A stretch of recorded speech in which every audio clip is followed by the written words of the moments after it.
Hello guys, welcome back to accounting Brahma. एक बार फिर से आपका स्वागत है। तो जैसा कि मैंने पिछला वीडियो में आपको जीएसटी का पार्ट 2 बताया था, ठीक है। अब मैं आपको डिस्कस करूंगा कि ये जो जीएसटी अभी तक जो हमने देखा उसकी एंट्री कैसे करते हैं और सेट ऑफ कैसे होता है। सेट ऑफ मतलब आपको टैक्स का जो लायबिलिटी कैसे कैलकुलेट करते हैं और उसको पेमेंट कैसे, ठीक है। तो आज का वीडियो स्टार्ट करने से पहले आपसे एक रिक्वेस्ट है कि अगर आप इस चैनल पर नए हैं तो आप प्लीज चैनल को सब्सक्राइब कर लें और ये वीडियो अंत तक देखें ताकि आपका जीएसटी से रिलेटेड सारे क्वेश्चंस आपके यहीं पर सॉल्व हो। तो एक बार फिर से मैं आपको क्लासिफिकेशन समझा देता हूं क्योंकि इस वीडियो में काम आएगा। जीएसटी दो भाग में डिवाइड किया गया है, cells within the state और cells out of the state, ठीक है। विद इन द स्टेट आपका दो चीज आता है, सीजीएसटी और एसजीएसटी। और इंटर स्टेट जो होता है यानी कि आउट ऑफ स्टेट जब आप सेल्स या परचेस करते हैं तो उसको आईजीएसटी बोलते हैं। और सीजीएसटी जो होती है वो collected by central government. SGST जो होती है वो टैक्स को कलेक्ट करती है स्टेट गवर्नमेंट। और आईजीएसटी यानी कि इंटर स्टेट सेल्स का जो टैक्स होता है वो कलेक्ट करती है सेंट्रल गवर्नमेंट। आगे बढ़ते हैं। अब इस वीडियो में ये जानना पड़ेगा हमको कि what is input and output GST. Input GST जो होता है, जो भी आप जीएसटी अपने वेंडर को पे करते हैं उसको कहते हैं इनपुट जीएसटी। याद रखिए, जब भी आप कोई परचेज करते हैं अपने वेंडर से तो आप जो जीएसटी पे कर रहे हैं उसको हम बोलते हैं इनपुट जीएसटी। और ये आपको करंट असेट होता है। ठीक है, एक बार फिर रिपीट कर देता हूँ। इनपुट जीएसटी, जो जीएसटी आप अपने वेंडर को पे करते हैं उसको इनपुट जीएसटी कहते हैं, ये करंट असेट होता है।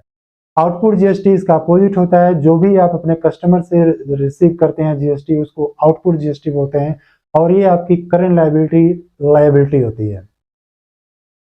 तीसरा जो टर्म है वो है जीएसटी पेएबल, यानी कि आपको जीएसटी कितना टोटल पे करना है सेट ऑफ के बाद, वो टर्म को बोलते हैं जीएसटी पेएबल। ये भी एक लायबिलिटी होती है। आगे बढ़ते हैं। अब आगे हम देखेंगे कि अकाउंटिंग जब मेंटेन करते हैं तो कौन कौन सा अकाउंट वो कंसीडर किया जाता है, ठीक है। तो वो अकाउंट है input CGST, input SGST, input IGST, output CGST, output SGST, output IGST, GST payable. ये जो टर्म है बस इतना ही है जिसकी अकाउंट एंट्री करते हैं अकाउंटिंग में, ठीक है। ये आपको एकदम बिल्कुल याद रखना है, ठीक है। अभी हमने आपसे थोड़ी देर पहले देखा था कि कितने क्लासिफिकेशन है जीएसटी के, जिसमें हमने देखा था जो विद इन द स्टेट होते हैं सीजीएसटी और एसजीएसटी होते हैं, आउट ऑफ स्टेट में आईजीएसटी होती है, ठीक है। इनपुट में क्या हो गया था, जो आप वेंडर को पे करते हैं वो इनपुट हो गया। वैसे सेम वे आउटपुट क्या हो गया, जो आप कस्टमर से कलेक्ट करते हैं जीएसटी, वो हो गया, ठीक है। अब चलिए कुछ एग्जाम्पल के साथ में समझते हैं कि इसका सेट ऑफ कैसे करते हैं, इसके जर्नल एंट्री कैसे पोस्ट करते हैं। ऑलराइट, अभी तक समझ में आई बात? नहीं आया तो कमेंट सेक्शन है, आप उसमें कमेंट कर देना, मैं फिर से आपको समझा दूंगा, एक नया वीडियो बना दूंगा। ओके, नाउ अब हम देखेंगे कि इंट्रा स्टेट सेल्स यानी कि विद इन द स्टेट जो सेल्स होते हैं उसकी एंट्री कैसे की जाती है, ठीक है। तो अभी एग्जांपल है हमारे पास जो वो है purchased bye x from Z who is in the same state for rupees 8,000, GST rate is 18%। आगे बढ़ने से पहले आपको एक बात बता दूं, एक बार फिर से मैं, कि जो जीएसटी होती है जो चार्ज किया जाता है विद इन द स्टेट, अगर कोई भी सेल्स या परचेज हो रहा है, ठीक है, तो उसको 50% डिवाइड करते हैं एसजीएसटी में और सीजीएसटी में। देखते हैं कि इस ट्रांजैक्शन में कौन कौन से अकाउंट है। तो पहला तो परचेज हो रहा है, दूसरा कि आप कुछ अमाउंट दे रहे हो, तीसरा जीएसटी है, ठीक है। और चौथा जो है वो क्या है, किससे खरीद रहे हो आप। ऑलराइट, अब एंट्री देखते हैं। परचेज अकाउंट डेबिट होगा इसमें, क्यों? क्योंकि वो नॉमिनल अकाउंट है। इनपुट जीएसटी 9%, सीजीएसटी और एसजीएसटी 9%। अब ये डेबिट में क्यों आएगा? क्योंकि जो आप पेमेंट कर रहे हो कस्टमर को टैक्स के साथ कर रहे हो, तो टैक्स भी तो एक एक्सपेंस हो गया यहाँ पर, राइट। तो डेबिट में वो भी आएगा। 9% इसको डिवाइड करना होगा, क्यों? क्योंकि सेट ऑफ के टाइम पे ये इसकी जरूरत पड़ेगी, ठीक है। तो आपने 99% सीजीएसटी और एसजीएसटी को डिवाइड कर दिया, और 2 जिससे आपने खरीदा, who is giver, Z is giver, तो वो अमाउंट आपने लिख दिया। अब देखते हैं सेल्स की एंट्री कैसे होगी। Sales by X to Y who is in the same state for rupees 25,000। अब इसमें क्या क्या अकाउंट है, इसमें रियल अकाउंट है और पर्सनल अकाउंट है। पर्सनल अकाउंट कौन सा है? वाई। वाई जो है वो रिसीवर है, गुड्स जब आप उसको सेल करो वो गुड्स रिसीव कर रहा है, तो डेबिट में आ गया। क्रेडिट में क्या हुआ, व्हाट कम्स इन, सेल्स हो रहा है आपका, तो व्हाट कम्स इन, कैश आ रहा है। और क्या आ रहा है आपका उसके साथ, जीएसटी आ रहा है, तो जीएसटी को दो भाग में डिवाइड किया गया है, सीजीएसटी और एसजीएसटी। 99% उसको आपको डिवाइड करके लिखना होगा, क्योंकि अभी मैंने बोला जैसा इस सेट ऑफ के टाइम पे वो वर्कआउट करता है। ठीक है, तो ये इसकी एंट्री हो गई। अब देखते हैं अब सेट ऑफ कैसे करते हैं, उसका प्रोसेस होता है। सबसे पहला क्या करना है आपको, टोटल इनपुट, आपको जितनी भी आपकी इनपुट है, यानी कि जितना भी आपने टैक्स आपने दिया हुआ है अपने सप्लायर को, वो एक जगह रिकॉर्ड कर लो आप, और जितना आपने टैक्स रिसीव किया हुआ है आउटपुट, वो एक जगह रिकॉर्ड कर लो। तो दोनों एंट्री में अगर आप देखें तो इनपुट CGST 720 रुपीज़ है, ठीक है, और इनपुट SGST 720 रुपीज़ है। वैसे ही आउटपुट CGST आपका 2250 है, 2250, एंड आउटपुट SGST जो है वो 2250 है। ठीक है, आपने रिकॉर्ड कर लिया। अब नेक्स्ट पे चलते हैं कि जो मंथ एंड में आपको GST पेएबल होगा वो कितना होगा, ये कैलकुलेशन कर। बहुत इजी है, बस आप ध्यान से सुनना। आपके पास में क्या आ गया, आउटपुट CGST, ठीक है, आपके पास में आउटपुट SGST, आपके पास में इनपुट CGST और इनपुट SGST आ गया। अब आप इसकी जो है एंट्री पोस्ट करोगे मंथ के एंड में। वो एंट्री कैसे आएगी, तो जो आउटपुट हो गया आपका वो बेसिकली क्या हुआ, व्हाट कम्स इन है, यानी कि रियल अकाउंट क्या कहता है, व्हाट कम्स इन, तो डेबिट में आपने डाल दिया। और जो आप कस्टमर को पे किए हुए हो इनपुट, वो आपका क्या है, रियल अकाउंट वो भी है, और क्रेडिट है, और वो क्रेडिट क्या कहता है रियल अकाउंट का, व्हाट गोज आउट, तो वो आपने डाल दिया क्रेडिट में। तो output CGST account debit 2250, output SGST amount debit 2250, credit में इनपुट CGST 720, इनपुट SGST 720। अब क्या होगा, इन दोनों को आप माइनस कर देना।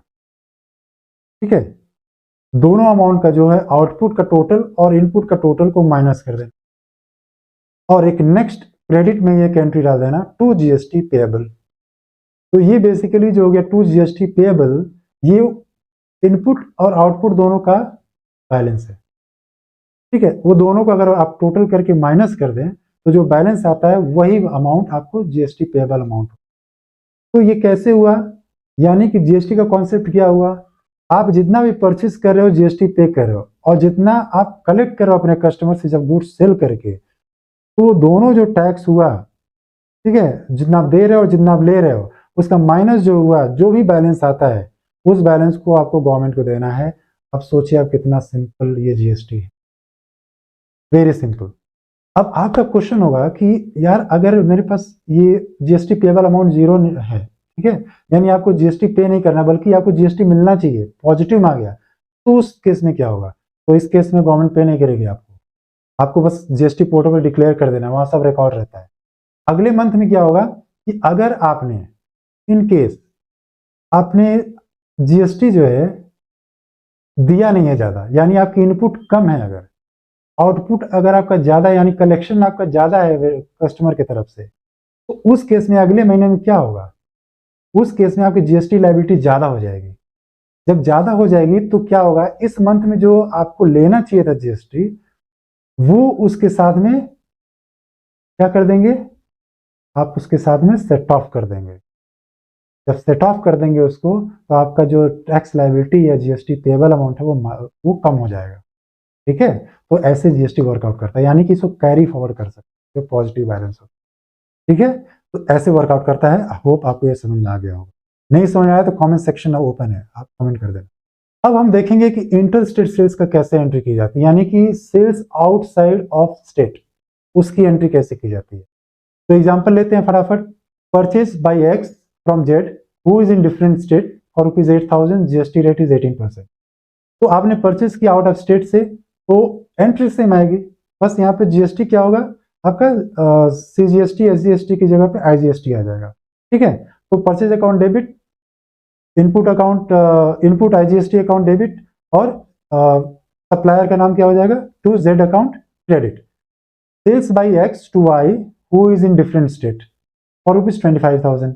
आप सेल कर रहे हो, जो बंदा दूसरे स्टेट में है, तो इसमें भी वैसी एंट्री आएगी, वाई अकाउंट डेबिट, क्योंकि ये पर्सनल अकाउंट है तो रिसीवर हो गया वो, ठीक है, गुड्स को रिसीव कर रहा है। To sales account and to output IGST account, दोनों क्या है, रियल अकाउंट है। ओके, अब देखते हैं कि मंथ एंड में इसको सेट ऑफ कैसे करते हैं। तो सेट ऑफ करने के लिए डेबिट एंट्री क्या आएगी, आउटपुट IGST अकाउंट डेबिट। क्यों? क्योंकि ये रियल अकाउंट है। डेबिट व्हाट कम्स इन, यानी कि ये टैक्स आपने कलेक्ट किया है कस्टमर। और क्रेडिट में आपका आएगा इनपुट IGST, यानी कि आपने अपने वेंडर यानी सप्लायर को क्या आपने टैक्स दिया हुआ है, व्हाट वेंट आउट या व्हाट गोज आउट। ठीक है, अब इन दोनों अमाउंट को क्या करना है, आपको माइनस कर देना है। जो भी डिफरेंस अमाउंट आएगा, जो भी बैलेंस अमाउंट आएगा, वो आपका नेक्स्ट एंट्री पास कर देना बस टू GST पेबल, और वहाँ अमाउंट लिख देना, वो आपका सेट ऑफ वैल्यू होगा और ये आपको GST पे करना होगा गवर्नमेंट को।